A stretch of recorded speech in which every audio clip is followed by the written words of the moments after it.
On June 12, 2025, the Middle East was jolted awake by a thunderous event that would send shockwaves far beyond its borders. As the first rays of sunlight crept over the horizon, a sense of unease gripped the region, foreshadowing the chaos to come.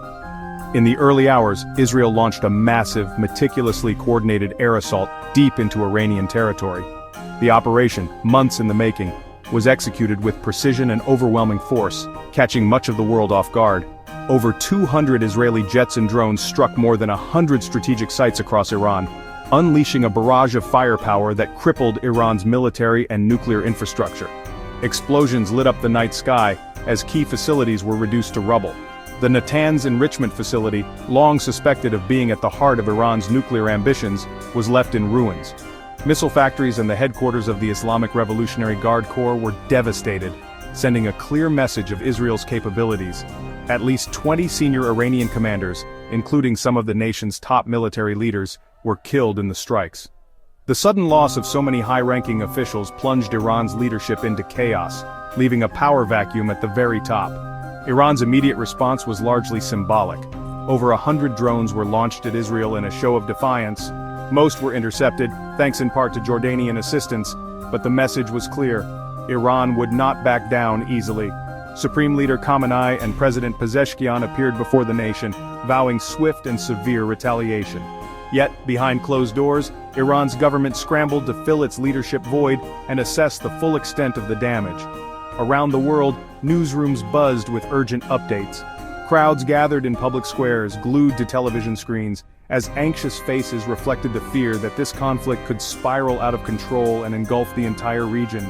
The United States quickly denied any direct involvement in the attack, instead blaming Iran for ignoring a prior ultimatum. American officials urged restraint on all sides, but their words did little to calm the growing storm. Middle Eastern and European leaders convened emergency summits calling desperately for de-escalation.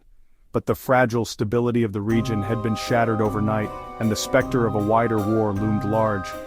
What had long been a shadow war between Israel and Iran was now an open conflict, threatening to draw in neighboring countries and ignite a firestorm across the Middle East. The stakes had never been higher, as the world braced for what might come next. The Iran-Israel conflict is a study in asymmetric warfare, where two nations with vastly different strengths and vulnerabilities face off in a high-stakes contest.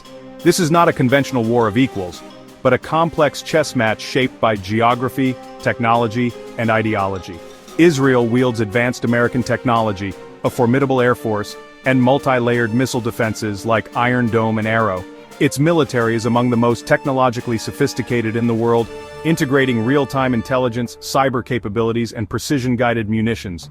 Its recent strikes showcased its ability to hit deep, fast, and with precision, demonstrating not just raw power but also the ability to coordinate complex operations across vast distances. Iran, lacking modern air power, compensates with the region's largest ballistic missile arsenal and a sophisticated drone program.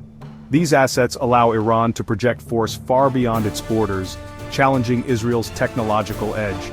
These tools let Iran threaten from afar, bypassing Israel's air superiority. Drones and missiles can be launched from Iranian territory or by allied groups, making it difficult for Israel to anticipate every threat. Israel's doctrine is built on technological dominance and rapid, overwhelming force. Its military planners emphasize speed, surprise, and the ability to neutralize threats before they fully materialize. Iran's strategy is indirect, using missiles, drones, and a vast network of proxies to fight its battles. Groups like Hezbollah and other militias extend Iran's reach, creating a web of threats that can be activated across the region. The nuclear dimension looms. Israel's undeclared arsenal deters existential threats, while Iran's nuclear ambitions remain a flashpoint. The mere possibility of nuclear escalation shapes every military and diplomatic calculation. The recent strikes aim to halt Iran's nuclear progress, but the risk of escalation is ever present. Each attack or counterattack risks spiraling into a broader conflict with devastating consequences. This is not just a battle of weapons but of doctrines and deterrence. Both sides constantly adapt, seeking to outmaneuver the other in a contest where perception and psychological pressure are as important as firepower. The nuclear subtext makes every move perilous, ensuring that the stakes remain high and the world watches with bated breath.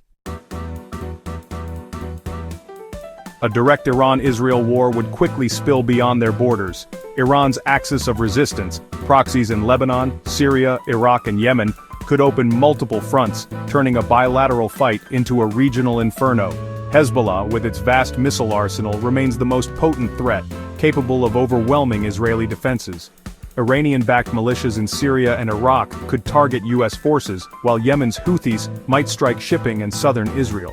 Jordan and Saudi Arabia risk being caught in the crossfire as missiles and drones traverse their airspace. Proxy attacks blur the lines of war, making escalation hard to contain. Each strike risks a disproportionate response, spiraling into chaos. The entire Middle East could be dragged into a devastating conflict. The economic shockwaves were immediate. Oil prices surged, with U.S. crude jumping 8% as fears of a wider war gripped markets. The sudden spike sent traders scrambling, and energy companies braced for volatility not seen in years. For many, it was a stark reminder of how quickly global events can upend financial stability. The threat to the Strait of Hormuz, a choke point for a third of global oil, sent analysts warning of $100+ per barrel, and possible global recession. This narrow waterway is the lifeline for energy supplies from the Middle East to the rest of the world.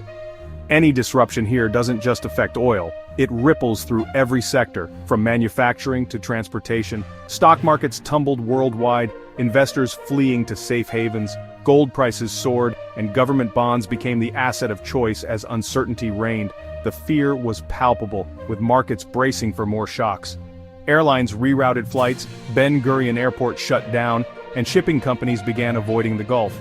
Insurance premiums for vessels skyrocketed, and logistics firms scrambled to find alternative routes, adding days or even weeks to delivery times. Disruption to Hormuz would cripple supply chains, delay goods, and drive up prices everywhere. Supermarkets could see shortages, and manufacturers might halt production due to missing parts.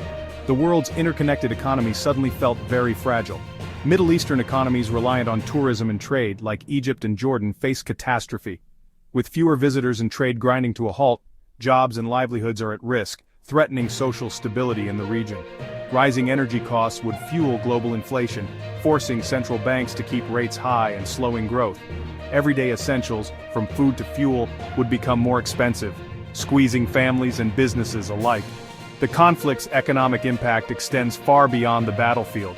From Asia to Europe to the Americas, no country is immune to the ripple effects of instability in such a critical region. Instability in the Middle East means pain for households and businesses worldwide. Higher costs, job losses, and economic uncertainty become everyday realities for millions. The Israeli strike was not just military, it was a global economic event, reshaping markets and daily life across continents. The crisis forced world powers into a delicate balancing act. The US backed Israel, but distanced itself from direct involvement, warning Iran against targeting American forces. Russia and China condemned the violence, called for restraint, and used the crisis to criticize Western actions. At the UN, deep divisions rendered the Security Council powerless, resolutions stalled by vetoes and rival interests. Regional powers like Saudi Arabia and the UAE scrambled to contain the fallout, fearing economic and political instability. European leaders urged restraint, worried about oil shocks and refugee flows. The overwhelming global consensus pulled Iran and Israel back from the brink, though few have the leverage to do so. The world order looked fragile and ineffective in the face of escalating war. The Israeli strikes threw Iran's nuclear program into turmoil.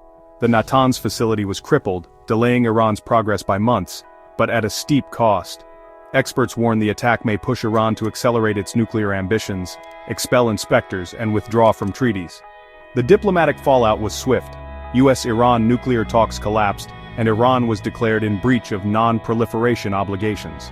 The attack set a dangerous precedent, making military strikes seem like a legitimate tool against nuclear programs. Other nations may now consider preemptive action, raising global risks. The path to a diplomatic solution is all but gone, and the risk of nuclear proliferation in the Middle East is higher than ever. The world faces a more volatile, unpredictable future. The conflict is reshaping politics and society in both Iran and Israel.